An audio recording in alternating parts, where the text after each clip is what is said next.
Hi, it's Clark Reid with today's tech headlines. If you like these reports, please give us a like by mashing that like button. And you can also subscribe so you'll know when a new report is posted. If you haven't been following the drama, Elon Musk actually apologized after mocking a disabled Twitter employee online. AP reports Haraldur Thorleifsson had signed into his computer to work last Sunday and was locked out. Tried for 9 days to find out if he was fired, and finally just tweeted Elon Musk. Musk replied by asking him about his work, if he actually did any, and questioned his disability. Thorleifsson has muscular dystrophy and is in a wheelchair.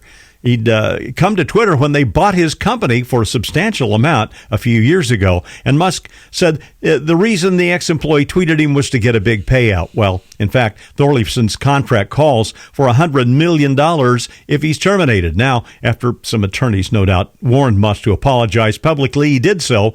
And perhaps the payout won't be quite as big as the inevitable lawsuit, but mocking a disabled person publicly is not going to be cheap.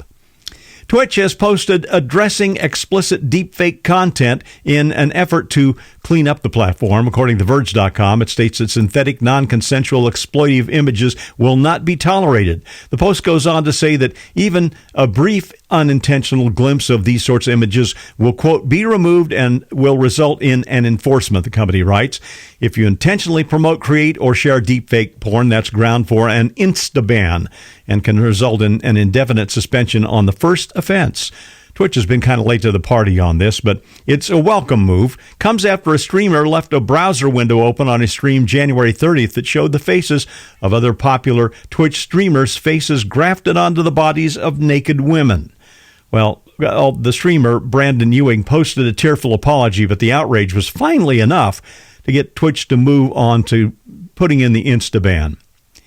We now have a date for Google I.O. 2023. It's Wednesday, May 10th. Google skipped 2020 and then in 2021 just had a small presentation in front of employees.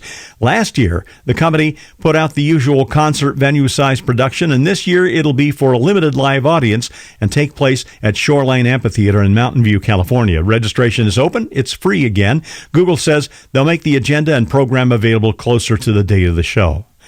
A startup backed by Bill Gates and Jeff Bezos called Synchron is working on a brain interface that doesn't require surgery of the type and the type of physical connection that our brains don't tend to like. CNBC says that unlike Neuralink, the Synchron switch is implanted through blood vessels and enables people with no or limited mobility to operate technology like cursors and smart home devices using their mind. The device has a stent-type sensor that translates brain signals and transmits that to an amplifier-type device implanted in the chest, and then it connects to the outside world. So far, it's been used on 3 patients in the U.S. and Australia. General Motors has had Super Cruise, the Level 2 driving assist, since 2021. Now the General's taking it up a notch with Ultra Cruise. What'll happen when companies get beyond the word ultra? Just asking. At any rate, the upgraded system will first go into the pricey Cadillac Celestiq.